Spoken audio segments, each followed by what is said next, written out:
नमस्कार, मैं डॉक्टर प्रतिभा Tiwari oasis fertility Raipur में फर्टिलिटी विशेषज्ञ हूँ।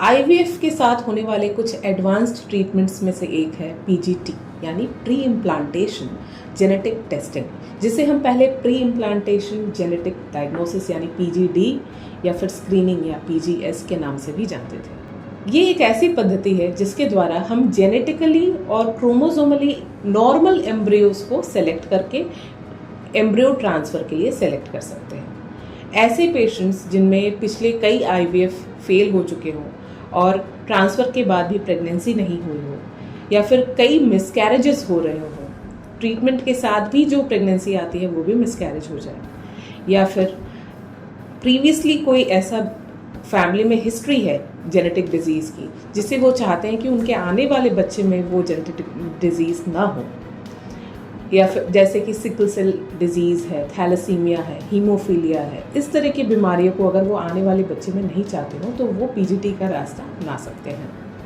ये पद्धति आईवीएफ इक्सी के साथ जो तैयार हुए एम्ब्रियोज है उस पर की जाती है। आखिर क्या है पीजीटी? जैसा कि हम जानते हैं कि डे 5 यानी डे 5 के एम्ब्रियो को हम ब्लास्टोसिस्ट कहते हैं। इसके बाहरी सतह पर एक लेज़र द्वारा होल किया जाता है और उसके बाहरी जो लाइनिंग है ट्रोफोएक्टोडर्म, उससे 4 या 5 सेल्स को बायोप्सी नीडल के द्वारा निकाला जाता है और उसे जेनेटिक टेस्टिंग के लिए भेज दिया जाता है। और पूरे एम्ब्रियो को हम फ्रीज करके रख लेते हैं क्योंकि हमें रिपोर्ट्स का इंतज़ार होता है। रिपोर्ट आने पर हमें ये पता चलता है कि हमने जो एम्ब्रियोज़ की बायोप्सी करके भेजी थी उसमें कौन से एम्ब्रियोज़ नॉर्मल है और कौन से एबनॉर्मल एम्ब्रियोज़ को ट्रांसफ़र नहीं करने की सलाह दी जाती है, और जो नॉर्मल एम्ब्रियोज़ है उसके साथ हम ट्रांसफ़र के लिए आगे जा सकते हैं। जनरली हम इसमें सिंगल एम्ब्रियो ट्रांसफ़र करते हैं और फ्रोज़न एम्ब्रियो ट्रांसफ़र यानी कि किसी अन्य साइकिल में आईवीएफ के साथ ना होकर किसी अन्य साइकिल में यूट्रस की लाइनिंग तैयार करके एम्ब्रियो ट्रांसफ़र की पद्धति करते हैं। तो जैसा कि हमने देखा कि इसमें एम्ब्रियो के सेल्स की बायोप्सी ले जाती है, इसलिए ये एक इन्वेजिव प्रोसीजर है।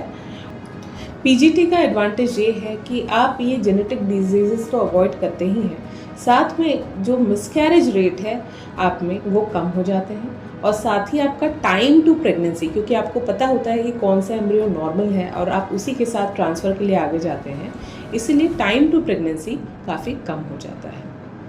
ऐसा माना गया है कि पर एम्ब्रियो ट्रांसफ़र जो लाइव बर्थ रेट है वो भी ज़्यादा होता है। डिसएडवांटेज की बात करें तो ये एक कॉस्टली अफेयर है। This is a costly affair because embryos are biopsied, this is an invasive procedure and also lab की कुछ रिक्वायरमेंट्स और वैलिडेशन की ज़रूरत होती है। आपके एम्ब्रियोलॉजिस्ट जो ये प्रोसीजर करते हैं वो भी वैलिडेटेड सर्टिफाइड होने चाहिए, एक्सपीरियंस्ड होने चाहिए, और साथ में ही ऐसा कई बार होता है कि हम क्योंकि ब्लास्ट के स्टेज तक कल्चर करके फिर बायोप्सी करने की प्लानिंग करते हैं, तो अगर आपकी साइकिल में ब्लास्ट डेवलप ही ना हो तो आप, और या फिर अगर सारे एम्ब्रियोज एबनॉर्मल आ जाए तो आपके लिए ये एक कैंसिल साइकिल होता है और आप एम्ब्रियो ट्रांसफ़र नहीं कर पाते।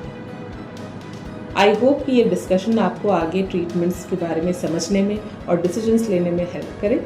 Thank you.